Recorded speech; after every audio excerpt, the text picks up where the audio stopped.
এখানে আয়। হ্যাঁ বলো। আলুটা যে আন।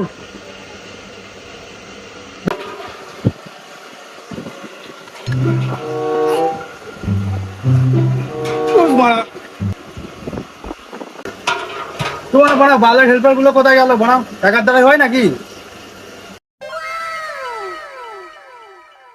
হ্যাঁ বাবু, তুমি এরকম করতে হবে কেন বলো? আমি তো তোমাকে কত ভালোবাসি বলো। এখানে কাজে এসে তোমার সাথে কথা বলতে এসেছি।